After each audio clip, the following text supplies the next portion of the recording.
তুই নামাজ পড়বি, বেশি করে পড়। আজকে তোরে বালু দিয়া পুরো চোখ কানা কইরা দিন। নামাজ পড়তেছিস না? পড়। দিছি তোর চোখ কানা কইরা বালি দে তুই। আসসালামু আলাইকুম রহমতুল্লাহ। আসসালামু আলাইকুম রহমতুল্লাহ। কি একটা অবস্থা! এই মানুষটা আমাকে নামাজের মধ্যে বালু দিয়ে কেন বিরক্ত করলো, কিছুই তো বুঝতে পারলাম না। হে আল্লাহ, আপনি এই মানুষটাকে হেদায়েত দান করুন। কালকে তোরে বালু দিয়ে চোখ কানা কইরা দিছি, তুই তাও নামাজ পড়ছ? পড় নামাজ, বেশি কইরা পড়। পড় নামাজ, তুই জমিনের নামাজ।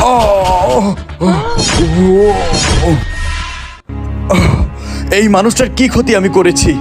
আমাকে নামাজে থাকা অবস্থায় কেন মাথায় মারলো? আজকে আমার মাথায় বাড়ি মেরে আমাকে অজ্ঞান করে দিচ্ছে। হে আল্লাহ, আপনি এই মানুষটার বিচার করেন, আপনি এই মানুষটাকে ধ্বংস করে দেন। হ্যালো, হ্যাঁ শোনো, আমরা এই যে সামনের সপ্তাহে কক্সবাজার যাবো। হ্যাঁ আচ্ছা, আইলা বাল্লা বলে যাবেন?